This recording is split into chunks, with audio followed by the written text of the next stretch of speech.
14장 27절입니다. 예수께서 제자들에게 이르시되 너희가 다 나를 버리리라. 이는 기록된 바 내가 목자를 치리니 양들이 흩어지리라 하였음이니라. 그러나 내가 살아난 후에 너희보다 먼저 갈릴리로 가리라. 베드로가 여짜오되 다 버릴지라도 나는 그리하지 않겠나이다. 예수께서 이르시되 내가 진실로 내게 이르노니 오늘 이 밤 닭이 2번 울기 전에 내가 3번 나를 부인하리라. 베드로가 힘있게 말하되 내가 주와 함께 있을지언정 주를 부인하지 않겠나이다 하고 모든 제자도 이와 같이 말하니라. 아멘. 오늘 저는 손을 함께 넣는 자와 호언장담한 자라는 제목으로 여러분과 함께 말씀 같이 나누기를 원합니다. 마가복음 14장은 총 72절로 아주 길게 구성되어 있습니다. 예수님 생애 마지막 유월절 태양력으로 목요일과 금요일까지 아주 긴박하게 구성되어 있는 장이 14장입니다. 예수님은 유월절 식사를 하시면서 새 언약을 맺으셨습니다. 우리와 새 언약을 맺으신 것이죠. 예수님께서 자신이 대속물이 되어주시고 피 흘리심으로 우리의 죄를 사하시겠다는 놀라운 선포를 큰 다락방에서 하신 것입니다. 얼마나 큰 은혜입니까? 예수께서 유월절 어린 양이 친히 되어 주셔서 온 세상의 유일한 구원의 방법, 영생의 방법을 제시하여 주신 것입니다. 놀라운 주님의 말씀이 선포되어 은혜가 충만한 시간이었지만 주님은 곧이어 가룟 유다에게 경고를 하셨습니다. 마가복음 14장 20절 말씀이죠. 같이 한번 읽어봅시다. 그들에게 시작. 그들에게 이르시되 12 중에 하나 곧 나와 함께 그릇에 손을 넣는 자니라. 무교병의 떡을 먹는 시간이었습니다. 그때 예수님께서 이렇게 말씀하신 것입니다. 너희 중에 한 사람이 나를 팔리라 하셨습니다. 제자들은 서로 쳐다보며 이렇게 얘기합니다. 나는 아니지요, 나는 아니지요 라고 한 명씩 말합니다. 그때 주님은 이렇게 말씀하셨습니다. 나와 함께 그릇에 손을 넣는 자, 손이 닿는 자가 나를 팔리라. 사랑하는 성도 여러분, 제자 한 명이 예수님을 파실 것을 주님은 미리 하셨습니다. 친히 십자가에 달리셔서 대속물이 되셔야 했던 예수님은 왜 이렇게 말씀하셨을까요? 십자가의 길을 가셔야 했던 예수님은 굳이 왜 가룟 유다에게 경고를 하신 것일까요? 유월절 만찬을 마치신 주님께서 십자가 고난의 시간이 다가오심을 아시고 마지막으로 겟세마네 동산에서 기도하러 가십니다. 그 가시는 길에 주님이 또 이렇게 말씀하십니다. 오늘 본문 27절을 한번 보시기 바랍니다. 예수께서 제자들에게 이르시되 너희가 다 나를 버리라. 이는 기록된 바 내가 목자를 치리니 양들이 흩어지리라 하였음이니라. 예수님은 구약의 스가랴서 말씀을 인용하시면서 제자들이 다 나를 버릴 것이라고 말씀하십니다. 이때에 예수님의 제자 중 베드로가 이렇게 호언장담합니다. 오늘 본문 29절입니다. 같이 한번 읽어봅니다. 베드로가 시작. 베드로가 여짜오되 다 버릴지어도 나는 그리하지 않겠나이다. 제자들은 다 떠날지언정 베드로 자신은 절대로 그러지 않겠다라고 호언장담합니다. 마태복음에는 강조점이 더 있는데요. 나는 결단코 주를 버리지 아니하겠다라고 결단코라는 단어가 들어가며 호언장담을 하고 있는 것이죠. 성령 충만 이전에 실수한 제자들의 모습을 오늘 우리는 살펴볼 것입니다.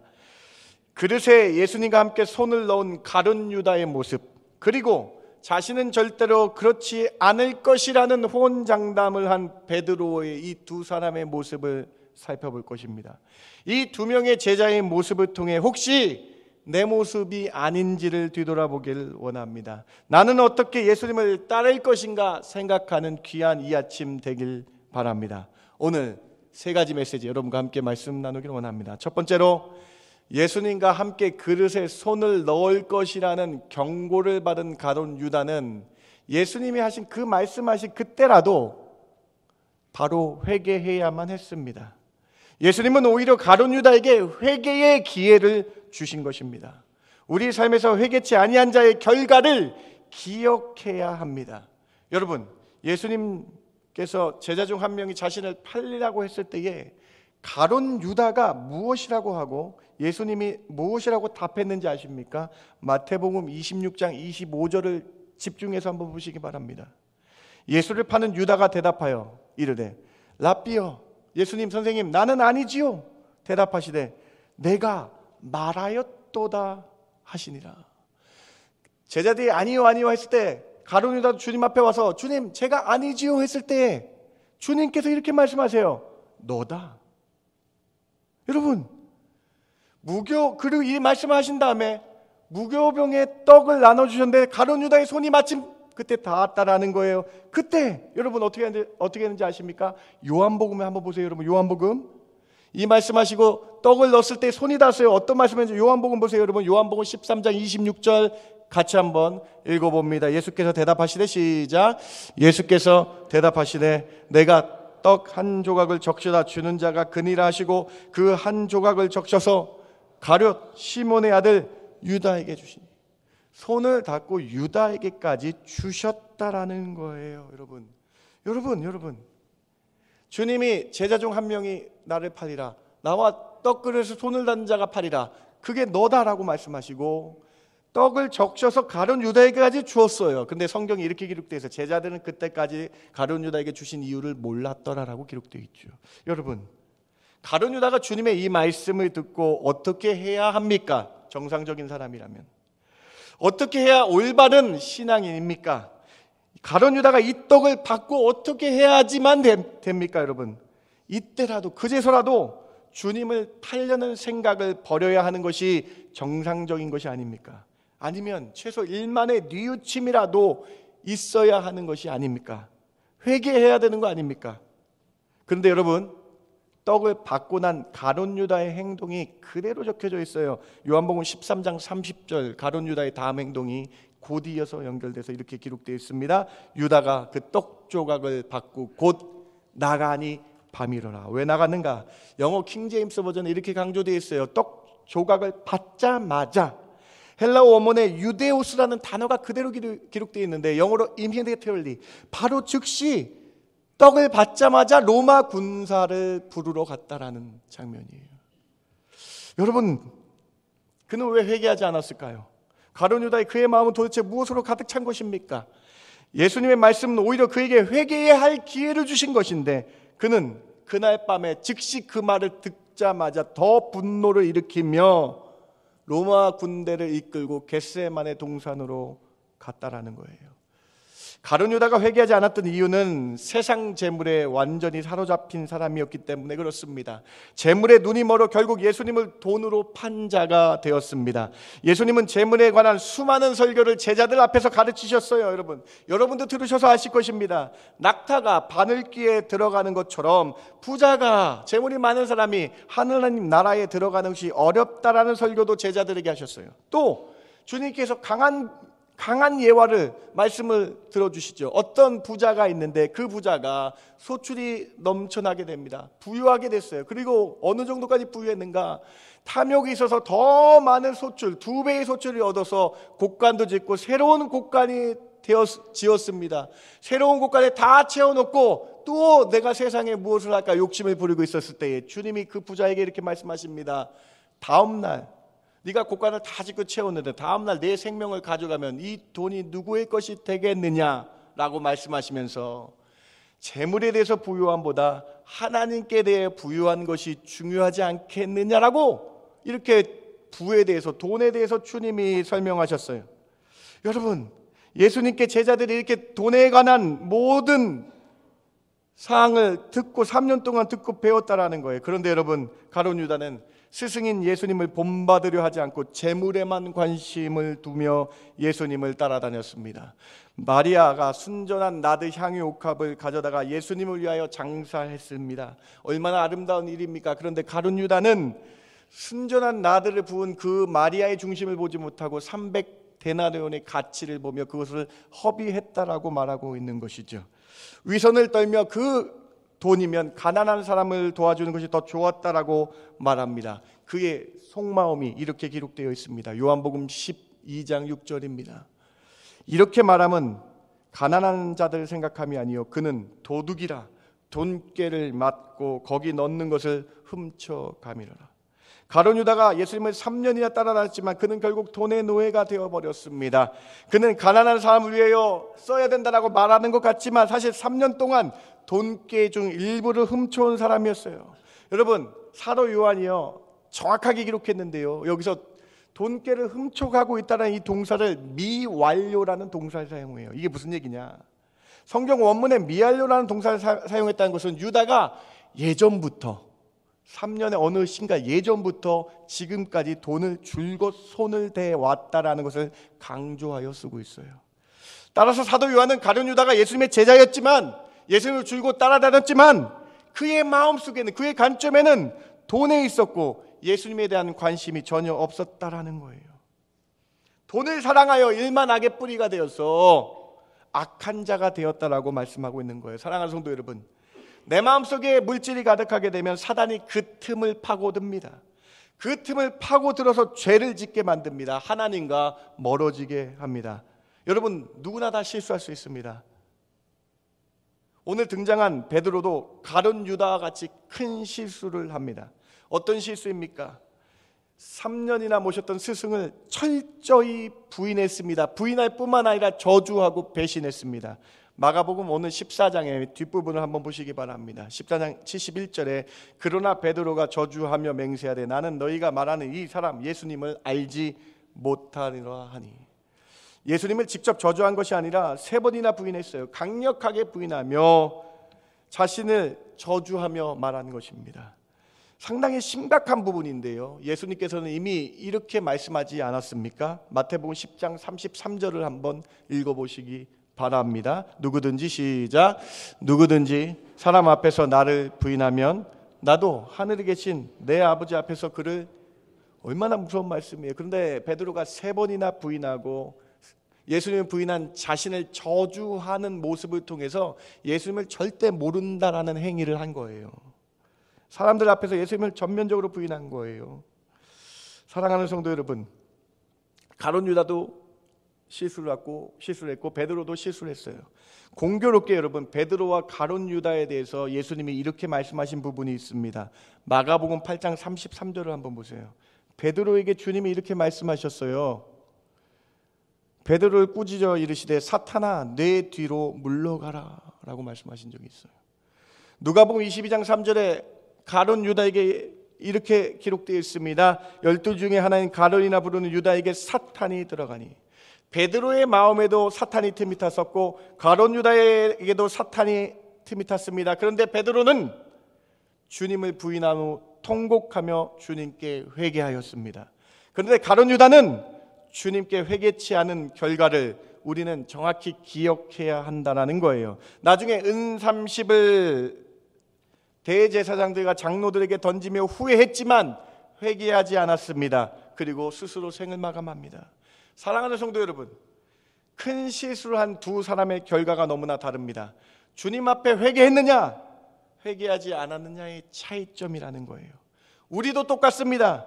우리에게 사탄 마귀가 틈이 탈 수 있어요. 여러분, 영적 싸움입니다. 우리를 시험합니다. 그런데 하나님은 우리에게 회개할 기회를 반드시 주십니다. 마치 가룟 유다에게 떡을 넣는 자가 나를 팔리라 했을 때에, 그게 너라고 말씀했을 때에 화를 내고 분을 내서 회개치 않냐고 나가버리는 것이 아니라 그것이 회개할 때임을 깨달아야 한다는 거예요.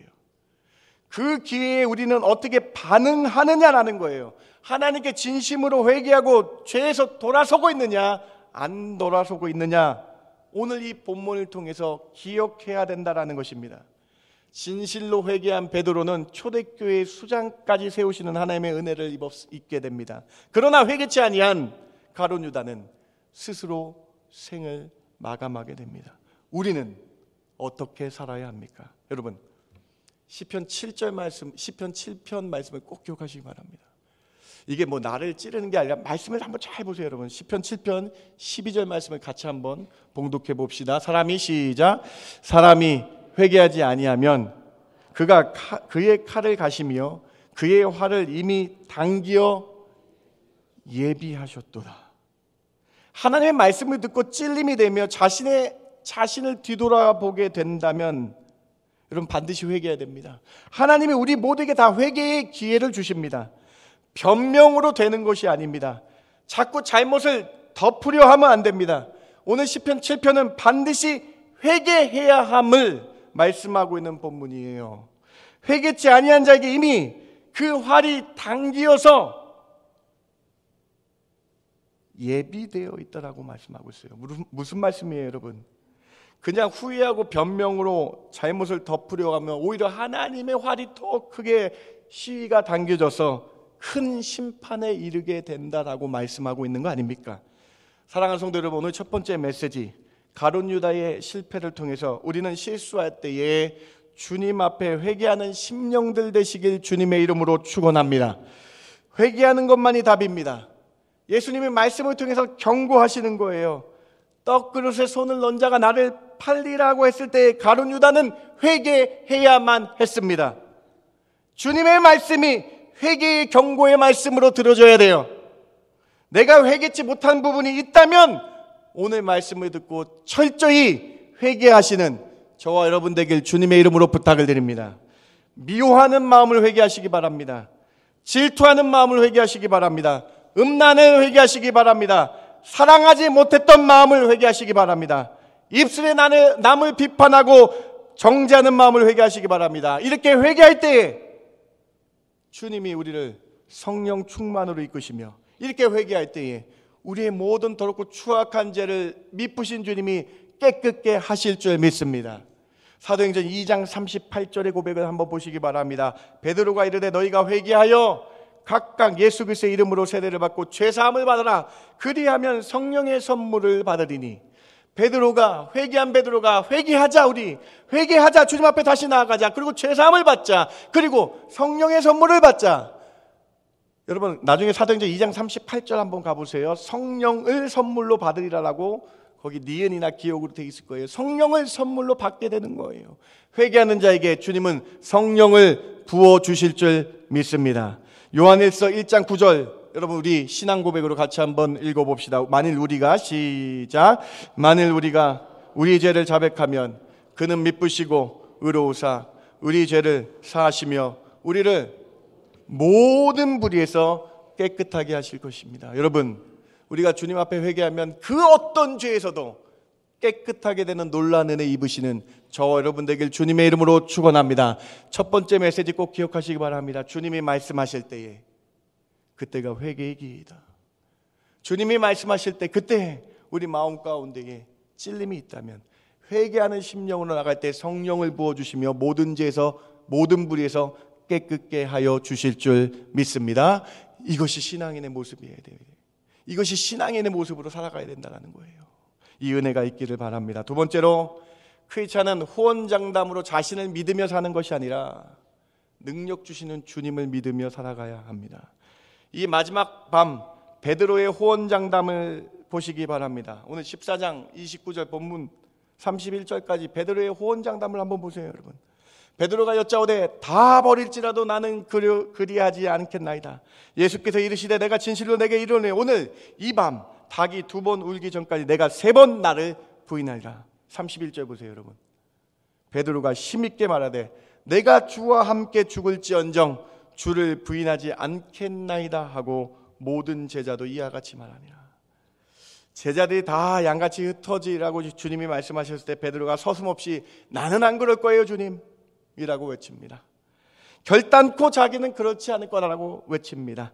예수님께서 베드로에게 네가 나를 3번 부인할 거다라고 말씀하셨을 때 여러분 베드로가 뭐라고 주저없이 얘기했습니까? 내가 주님과 함께 순교할 거예요. 죽을 거예요.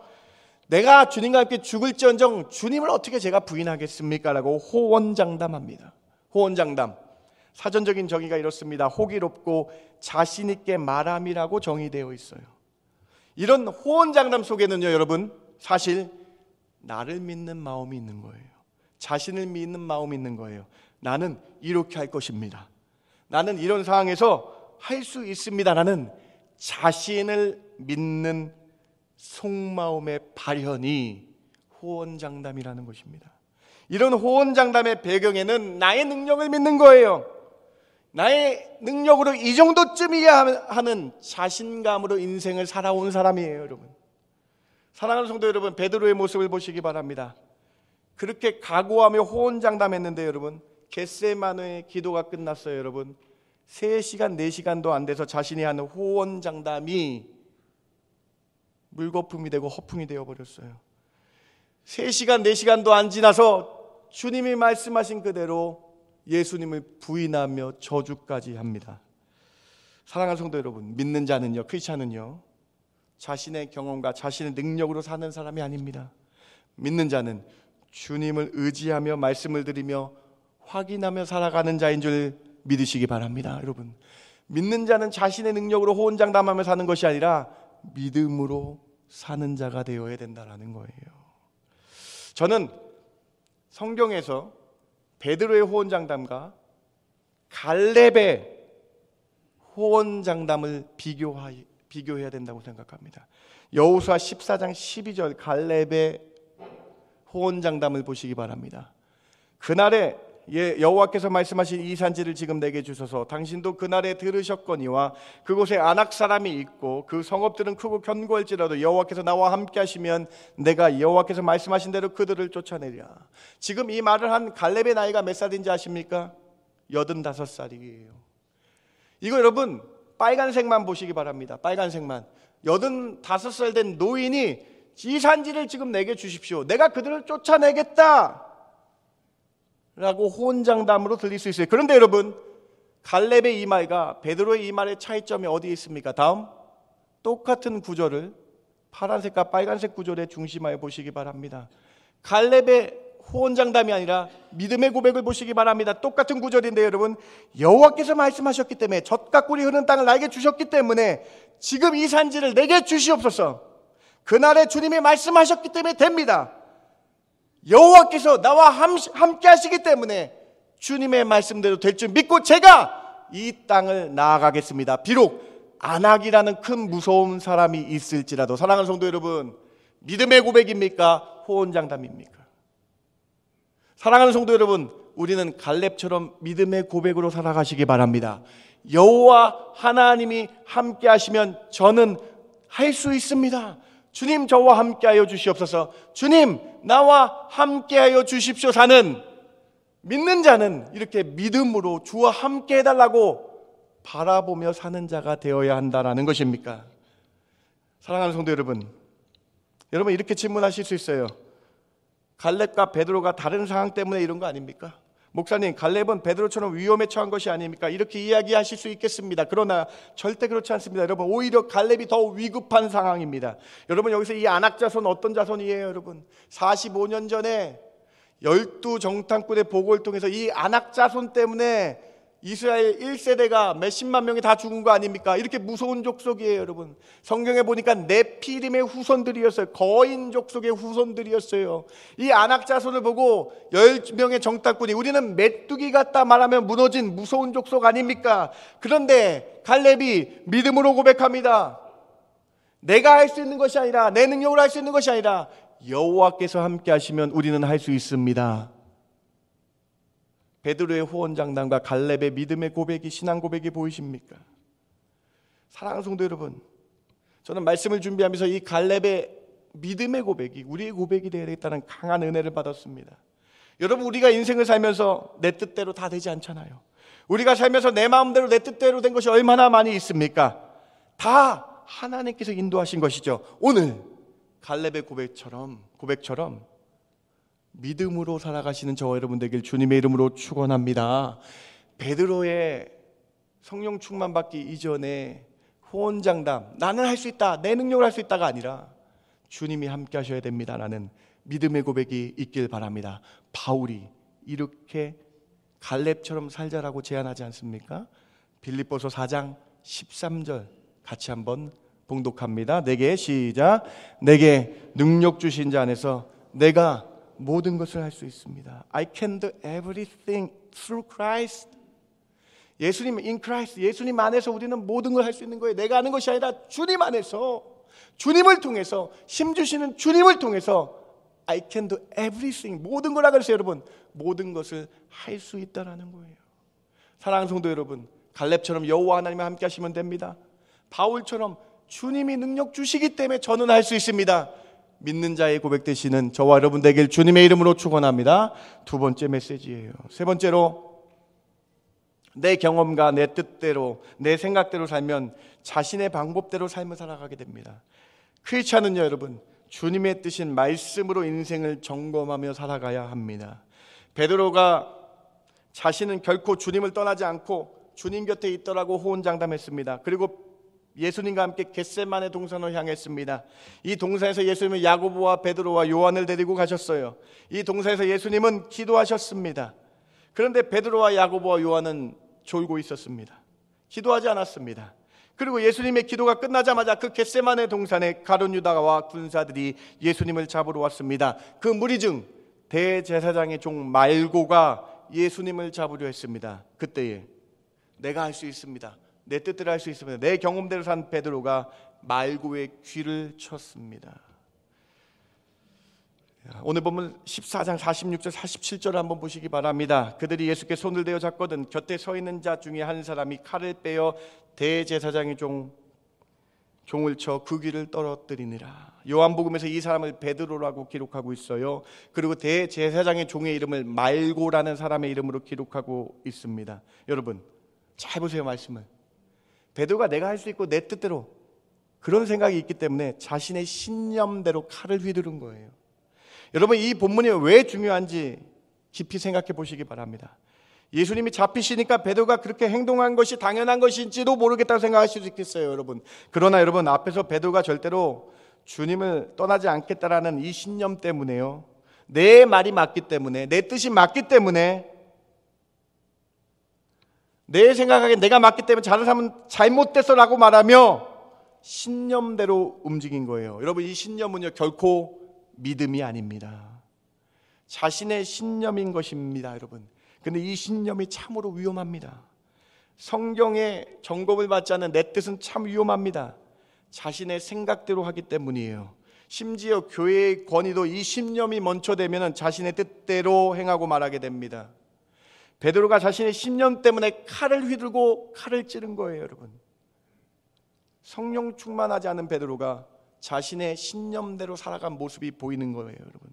마태복음 26장 52절 53절에 예수님께서 칼을 휘두른 자신의 신념대로 내 뜻대로 살아간 베드로에게, 자신의 뜻대로 살아간 베드로에게 예수님이 직접 이렇게 말씀하십니다. 26장 52절 53절 같이 한번 읽어봅니다. 이에 시작. 이에 예수께서 이르시되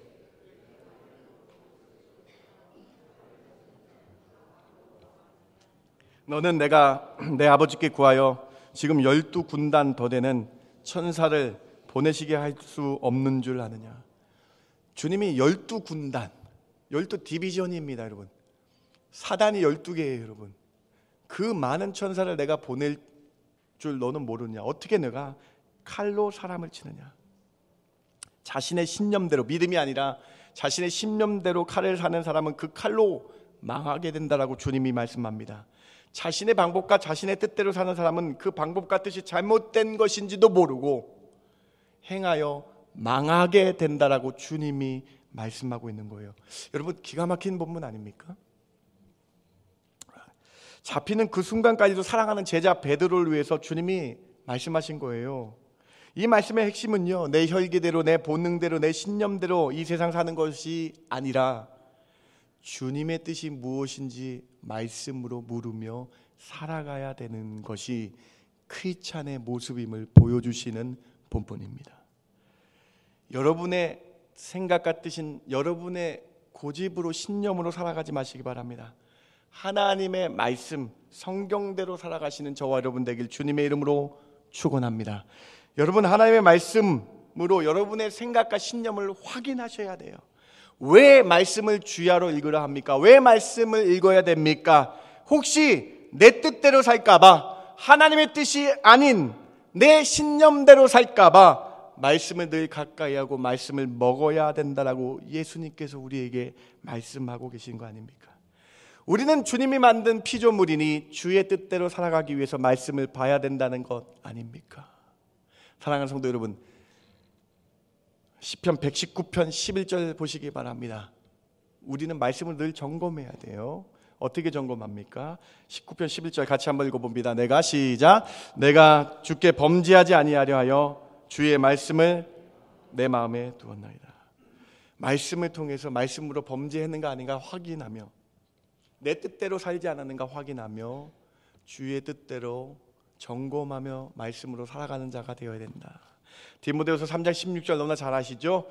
모든 성경은 하나님의 감동으로, 하나님의 영으로 된 것으로 교훈과 책망과 바르게 함과 의로 교육하기에 유익합니다. 우리 삶의 말씀으로 늘 영으로, 하나님의 감동으로 된, 이 푸뉴마티로 된, 영으로 된 이 말씀을 늘 점검하며 교훈이 되고 책망이 되고 바르게 되고 의로 교육한 말씀으로 점검하며 사는 것이 크리스찬의 모습이다. 세 번째 메시지입니다. 자신의 신념대로 사는 베드로가 칼을 찔르며 휘두른 것처럼 칼로 망하는 그러한 모습을 보여준 것처럼 오늘 우리는 그렇게 사는 것이 아니라 말씀으로 인생을 점검하며 말씀으로 가이드 받으시는 저와 여러분 되길 주님의 이름으로 축원합니다. 오늘 말씀을 마칩니다. 여러분, 떡그릇에 예수님과 함께 손을 넣은 가룟 유다의 실패의 모습을 통해서 우리는 어떤 생각이 들었는가요? 호언장담하며 자신의 신념대로 살았지만 회개하며 나아간 베드로의 모습을 통해 어떤 생각이 드신가요? 이 세 가지 메시지가 여러분에게 귀한 은혜가 되길 바랍니다. 첫 번째로, 죄를 지으면 반드시 회개해야 합니다. 회개치 아니한 자의 결과를 직시하며 기억해야 합니다. 두 번째로, 크리스찬은 호언장담으로 살아가는 것이 아니라 믿음으로 살아가야 됩니다.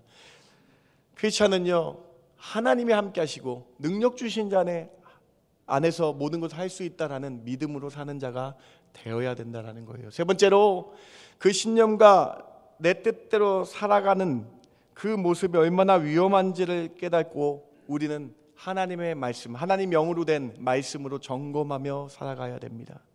이러한 모습들을 통해서 참 크리스찬의 모습이 여러분 가운데 있기를 바랍니다.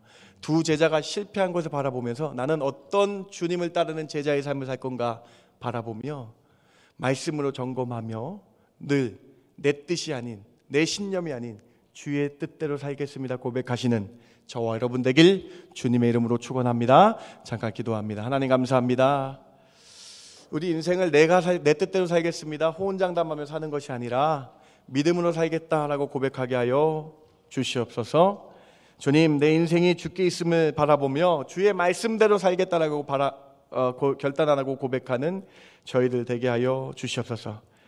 저희의 말씀이 들려질 때에 회개할 기회임을 믿고 정결한 마음 달라고 기도하는 저희들 되게 하여 주시옵소서. 그래서 회개의 영이 가득 차게 하여 주셔서 정결하고 깨끗한 마음으로 주를 향해 나아가는 성도 되게 하여 주시옵소서. 그러한 은혜를 주실 줄 믿고 감사하며 예수님의 이름으로 기도드렸습니다. 아멘.